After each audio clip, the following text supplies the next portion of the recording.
In old Hollywood, perfection wasn't just expected, it was manufactured. Every frame had to look flawless, every kiss measured, every glance staged. But what happened when leading men were towering giants and their leading ladies stood a full head shorter? Behind the glamour lay a secret arsenal of boxes, stools, and camera tricks. Tonight, we pull back the velvet curtain on the truth Hollywood never wanted you to see. Number 15. Rock Hudson. Rock Hudson was the matinee idol of the 1950s and 1960s. Handsome, statuesque, and seemingly carved from marble. Standing at 6'5", he was a towering presence who dominated the screen. Audiences swooned at his romances, particularly when paired with petite actresses like Doris Day. But here's the twist. What audiences didn't know was that every kiss, every intimate close-up, required an army of clever tricks to make the couple appear equal. On sets like Pillow Talk and Lover Come Back, Doris Day, barely 5'7", often had to stand on specially constructed platforms. Cinematographers angled cameras upward at her or downward at Hudson to soften the gap. Some whispered that entire sets had to be rebuilt with risers just for her bedroom scenes. The studio couldn't afford to let its golden couple look mismatched, because in old Hollywood, image was everything. Behind the scenes, directors wrestled with endless reshoots. Hudson's commanding height made simple two-shots appear awkward. Critics noticed subtle inconsistencies in eye level from scene to scene, sparking whispers of box work that followed him for years. Yet the public never suspected Hudson remained the embodiment of masculinity, untouchable and godlike. The irony? Today, those behind-the-scenes adjustments seem almost endearing, proof that even the most perfect on-screen couples were stitched together with trickery. Rock Hudson's towering height became both his greatest asset and his quietest burden, leaving behind a legacy where even love had to be engineered. Number 14. Gregory Peck. Gregory Peck was Hollywood's moral compass. The tall, noble figure of films like To Kill a Mockingbird and Roman Holiday. But at 6'3", his towering presence often created headaches for directors who paired him with shorter leading ladies. The most famous example came with Audrey Hepburn, just 5'7" in Roman Holiday. Their romantic charm on screen concealed a constant backstage battle with height. Imagine it. Peck, towering over Hepburn in every frame, risking a visual imbalance that could diminish the delicate fairy tale atmosphere. The solution? Wooden risers disguised as cobblestones, camera angles tilted to elevate her stature, and blocking rehearsals so meticulous they bordered on obsessive. Some whispered that Hepburn privately joked she spent half the film standing on Rome itself. Studio executives were paranoid. They feared critics would notice the visual mismatch and mock the film as implausible.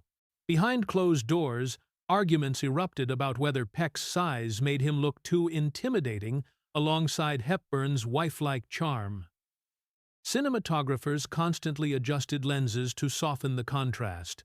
Yet when the film premiered, audiences fell under its spell, unaware of the careful staging that allowed love to bloom on screen. Over time, Peck's height became an industry talking point. Directors who worked with him often confessed the challenge of pairing him with shorter actresses, though none dared admit it publicly. Today, his performance in Roman Holiday is remembered as one of cinema's most romantic, proof that illusion and a few hidden platforms could create timeless magic. Gregory Peck's towering presence symbolized dignity and strength, but it also reminded Hollywood of its obsession with symmetry. In the end, his height was not a flaw, but part of the myth-making that defined an era. Number 13. James Stewart James. Jimmy Stewart was America's everyman. His aw-shucks charm, stammering delivery, and unshakable decency made him one of Hollywood's most beloved actors. But towering at 6'3", Stewart was anything but average. His height gave him gravitas in films like Mr. Smith Goes to Washington and It's a Wonderful Life. Yet, in romantic pairings, especially with petite actresses, his stature created endless headaches. One infamous case came with Donna Reed in It's a Wonderful Life. Reed, barely 5'3", was nearly a full foot shorter than Stewart. Imagine the scene where George Bailey whispers to Mary by the old phone. Behind the camera, Reed teetered on a box hidden beneath her dress hem just to meet his gaze. Director Frank Capra reportedly fussed over angles, fearing the romance would appear absurdly mismatched. But it wasn't only Reed. Stewart's co-stars often included women under 5'5", forcing sets to be retrofitted with hidden risers. Some whispered that Stewart developed a subtle stoop in love scenes to soften the gap. Studio executives panicked that audiences might laugh at the imbalance, not realizing that camera framing was doing heavy lifting. Behind the scenes, Stewart joked about his height problem, quipping, "I never knew I was so tall until Hollywood kept handing me a box for the girl, not for me." Yet the public never suspected. To them, he remained the boy next door, the tall American ideal. In retrospect, Stewart's looming presence added a quiet layer of tension, his height making him seem protective, towering, even slightly vulnerable when bending toward his partners. It was another reminder that Hollywood's golden romances were as much about smoke and mirrors as sincerity. Number 12. Cary Grant. Cary Grant was the epitome of elegance, debonair, witty, and seemingly untouchable. He moved through films with the grace of a dancer and the voice of velvet. But at 6'2", Grant often overshadowed his co-stars, especially when paired with petite leading ladies like Audrey Hepburn, Ingrid Bergman, and Katharine Hepburn. To the audience, they looked like perfect matches. Behind the camera, it was another story. In Charade, Audrey Hepburn, just 5'7", but fragile in frame, required clever staging to balance her presence against Grant. Their rooftop scenes in Paris were carefully choreographed, so Hepburn often stood on raised surfaces. Some whispered that Grant insisted on angled camera shots that would protect her appearance, fearing she might look childlike next to his towering figure. But the real challenge came during his Hitchcock collaborations. In Notorious, Ingrid Bergman, at 5'9", still appeared delicate beside him. Hitchcock famously demanded a 2.5-minute kiss scene between Grant and Bergman, but staging it meant constant adjustments in their footing so that the shot wouldn't collapse into awkwardness. Crew members joked that Bergman spent half the production on tiptoe. Grant himself was self-conscious about the gap. Known for perfectionism, he often requested retakes, dissatisfied if the eye line seemed off. Critics never suspected the fussing on screen. He radiated effortless chemistry, yet behind the scenes, directors confessed it was a ballet of boxes, risers, and body angles. Today, Cary Grant's legacy is one of seamless sophistication. But the truth is, his charm wasn't effortless at all. It was engineered, choreographed, and heightened by the tricks of Hollywood's visual magicians. His height became both a blessing and a quiet barrier, concealed by the illusion of cinema. Number 11. Charlton Heston. Charlton Heston was old Hollywood's gladiator. Commanding, fierce, and larger than life, he brought towering authority to epics like Ben-Hur and The Ten Commandments.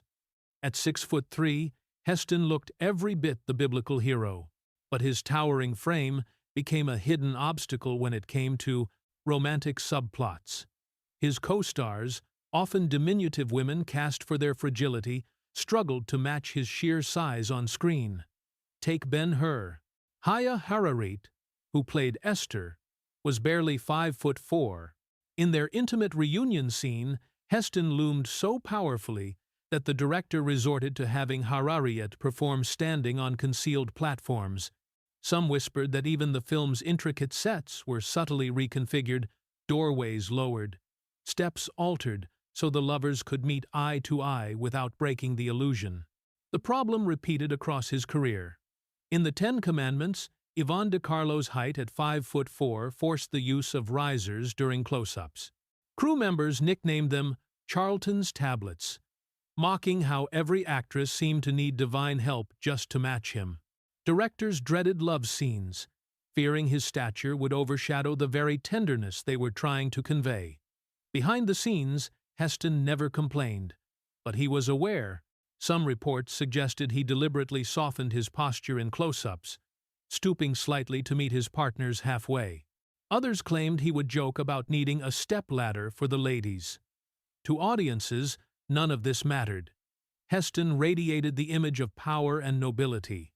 Yet the truth reveals a quieter irony. The man who parted the Red Sea on screen required simple boxes and wooden platforms to part the distance between himself and his leading ladies. His height was his crown, and his invisible challenge. Number 10. John Wayne. John Wayne was Hollywood's ultimate cowboy, rugged, broad-shouldered, and larger than life. His 6'4" frame made him a towering figure of authority on screen. From stagecoach to true grit, he was the embodiment of American masculinity. But with that legendary stature came a quiet problem. His leading ladies were often tiny in comparison. Take Maureen O'Hara, his most famous co-star. At just 5'8", she was no stranger to Wayne's physical dominance. Their films, especially The Quiet Man, demanded passion and intimacy. Yet, during production, O'Hara reportedly stood on concealed apple boxes during close-up embraces, just to meet Wayne's gaze. Some whispered that Wayne disliked such contrivances, believing it undercut the authenticity of his rugged persona. But directors insisted without them. Scenes looked visually absurd. Behind the camera, technicians scrambled to disguise the gap. Sets were subtly modified, doorways shortened, staircases added to equalize framing. Cinematographers angled lenses upward at O'Hara, downward at Wayne, creating the illusion of balance. And still, Wayne's looming presence threatened to overpower. The actor himself joked that the box was Maureen's best friend. Audiences, however, never noticed. Instead, they saw fiery chemistry, a clash of equals that defined Hollywood romance. That illusion came at a cost of endless behind-the-scenes adjustments. Even decades later, O'Hara recalled how exhausting it was to maintain eye-level intimacy with a man who always seemed a mountain. John Wayne's legacy is one of dominance and strength. Yet, hidden beneath the grit lies the truth. Even the Duke's romances were propped up literally by boxes and camera tricks. His towering figure, so central to his myth, was also Hollywood's quietest problem to solve. Number 9. Clark Gable. Clark Gable, the king of Hollywood, stood at a commanding 6'1". His broad-shouldered confidence, gravelly voice, and devil-may-care smirk made him irresistible to audiences. In Gone with the Wind, his Rhett Butler was suave, dangerous, and unforgettable. But behind the glamour, Gable's height often forced filmmakers into subtle acts of deception. Opposite Vivien Leigh, who was 5'3", the challenge became acute. In their famous kiss scene, Leigh reportedly had to perch on a hidden platform while Gable leaned downward in controlled posture. Rumors swirled that director Victor Fleming ordered the set floor raised under Leigh's feet by nearly 6 inches for multiple scenes. Without it, their passionate encounters would have looked laughably unbalanced. But here's the twist. Gable was also self-conscious about his teeth and breath, something co-stars whispered about. Leigh allegedly dreaded long kissing scenes, not only because of his overpowering height, but also for his personal quirks. The combination made intimacy a logistical nightmare. The studio, however, could never admit to such tricks. Gable's image as Hollywood's dominant male rested on the illusion that he was a perfect fit for every co-star. Photographers were ordered to angle cameras carefully, ensuring Leigh looked taller in stills. Even film posters exaggerated her height, redrawing her figure so she wouldn't appear childlike beside him. In the end, Gable's stature only deepened his legend. To the audience, he was the ultimate romantic hero. Towering, confident, unstoppable. The truth reveals a different picture, one of hidden boxes, altered posters, and painstaking illusions. Even the king of Hollywood needed Hollywood's tricks to keep his crown untarnished. Number 8. Gary Cooper. Gary Cooper was the gentleman cowboy, the strong yet sensitive hero of High Noon and Sergeant York. With a lanky 6'3" frame, he was taller than most of his leading ladies by nearly a foot.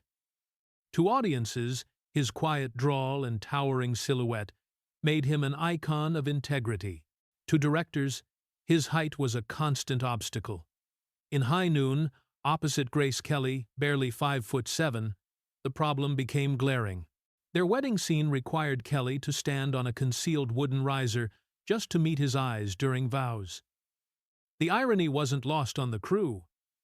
The bride literally elevated to match her hero. Some whispered that cinematographers struggled throughout the shoot to prevent Kelly from appearing childlike beside him. Cooper's issue extended beyond Kelly. Throughout his career, leading ladies like Claudette Colbert and Jean Arthur were noticeably shorter, forcing endless reshoots.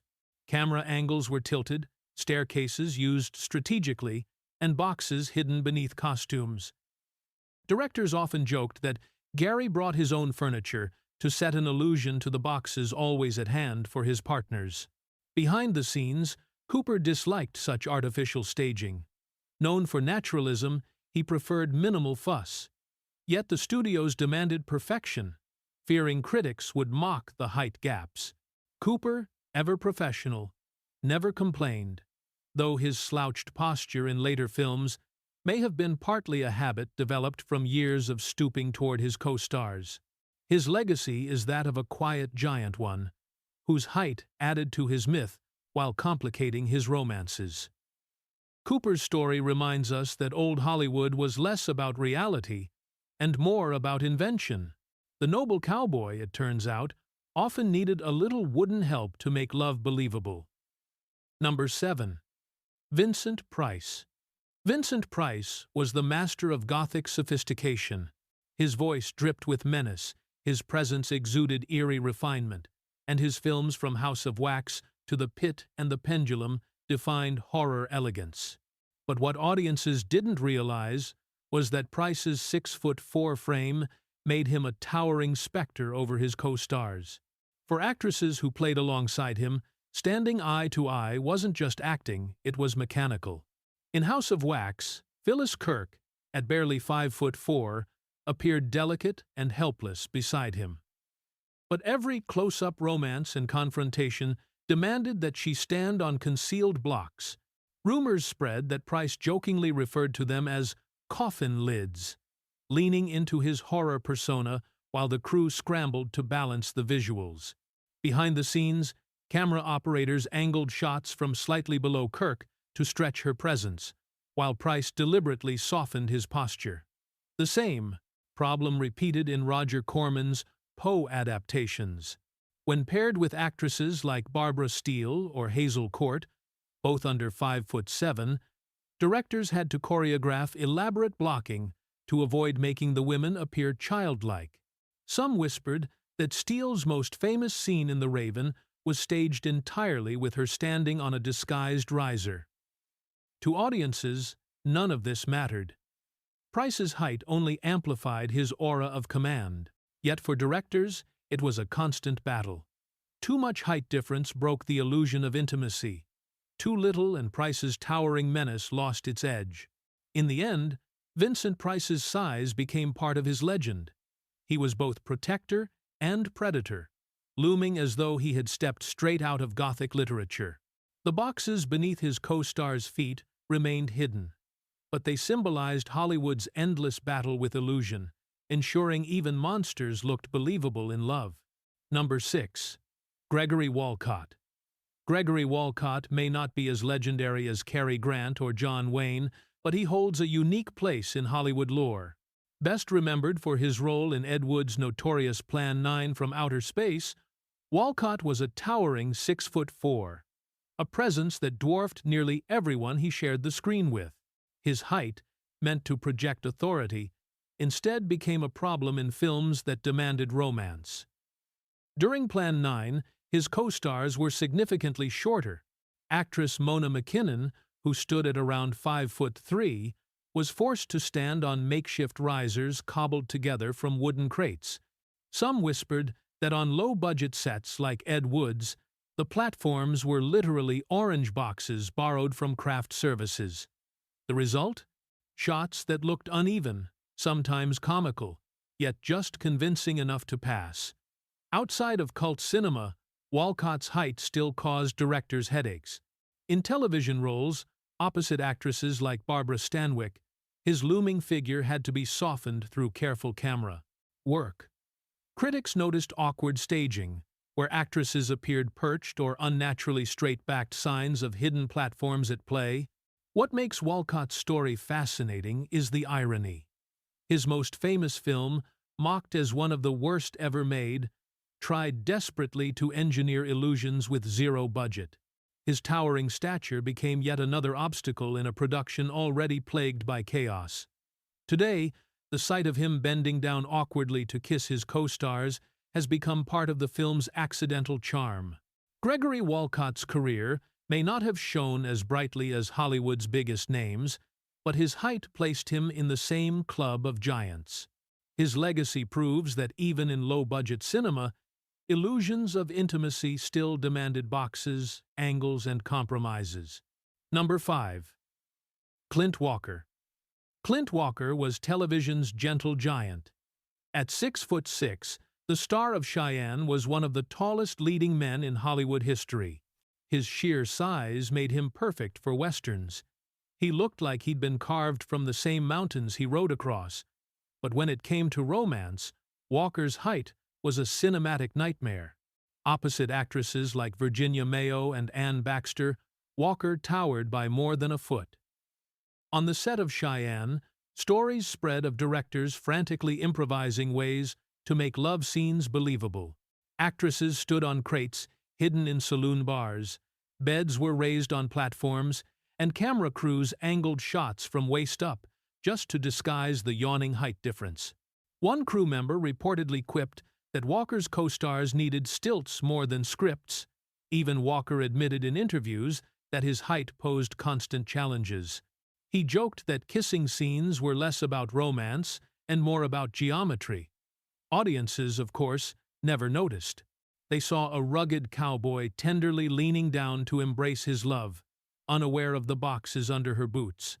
But the challenges extended beyond intimacy. Fight scenes often looked unbalanced, with opponents struggling to look threatening against him.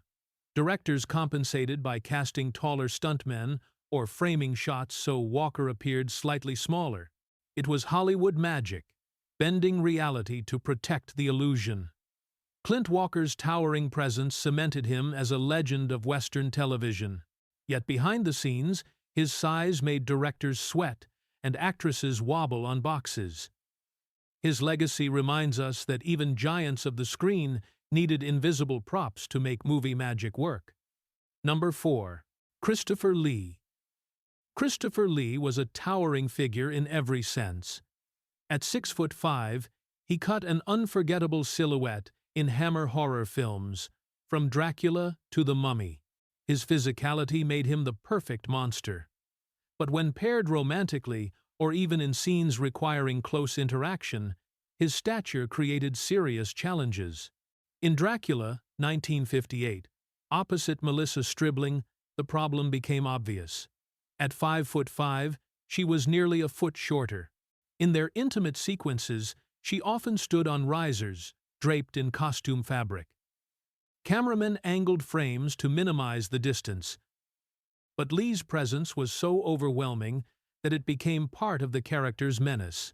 Some whispered that Hammer directors leaned into this imbalance, turning it into cinematic terror.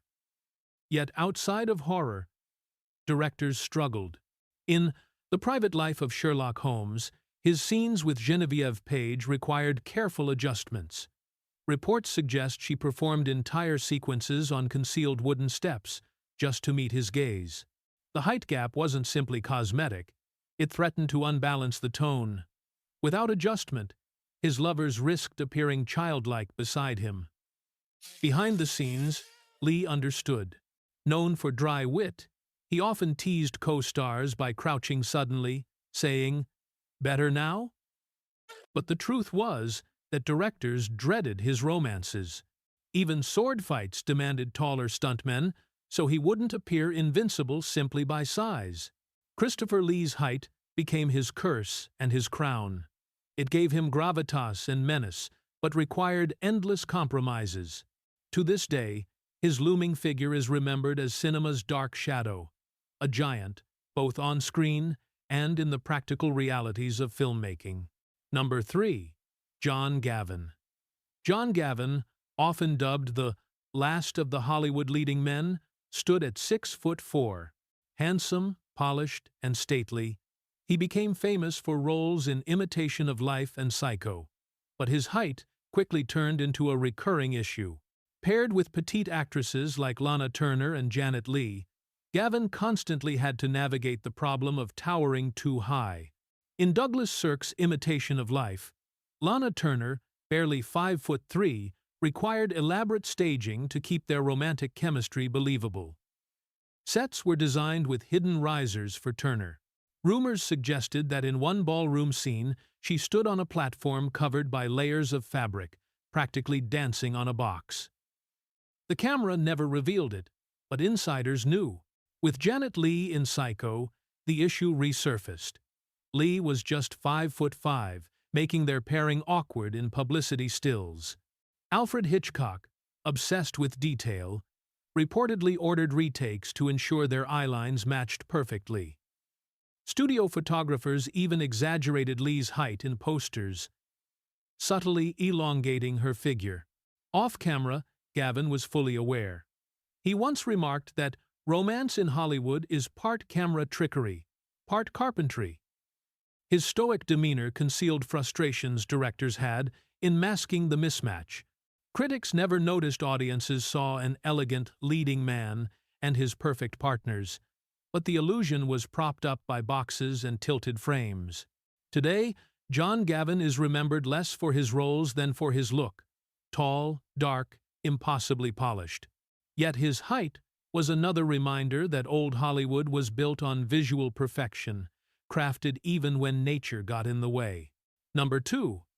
Gregory Walcott, revisited in epics. While Walcott is remembered for his cult film legacy, his mainstream appearances also exposed his towering problem. At 6'4", even in larger productions, directors panicked about pairing him with actresses barely reaching his chest. In the Sugarland Express and other dramas, his co-stars often relied on the same makeshift solutions: hidden stools, slanted floors, or padded footwear. The irony of Walcott's stature was how it often limited him. He was cast as military officers, authority figures, or imposing villains, not romantic heroes. Studios hesitated to sell him as a love interest because the logistics of matching him with actresses were too obvious. His career, in a way, was shaped by those extra inches. Walcott's story underscores how unforgiving Hollywood was about symmetry. Talent mattered, but visuals ruled. Even in serious roles, cinematographers played tricks with lenses, making him seem less imposing. For romance, the answer was almost always carpentry co-stars teetering on boxes while he leaned in carefully. Walcott may not have achieved superstardom, but his struggles with height echoed across generations of tall leading men. He stands as a symbol of how even a blessing could become a career-long obstacle under the merciless eye of the camera. Number 1. Clint Eastwood. Clint Eastwood, the ultimate man with no name, stood 6'4", a height that gave him both menace and mystique. In Sergio Leone's spaghetti westerns, his towering frame was used to intimidate, to dominate the dusty landscapes of A Fistful of Dollars and The Good, the bad, and the ugly. But when it came to romance, Eastwood's stature became Hollywood's biggest height challenge. In Paint Your Wagon and Coogan's Bluff, his leading ladies were often a foot shorter. Jean Seberg, for instance, was barely 5'3". To create believable intimacy, directors relied on tricks ranging from concealed boxes to entire platforms hidden in grass or dirt. Leone himself was notorious for rehearsing love scenes obsessively, adjusting angles so Eastwood's looming figure didn't swallow the screen. Some whispered that in Two Mules for Sister Sarah, Shirley MacLaine was practically carried through scenes on risers disguised as terrain.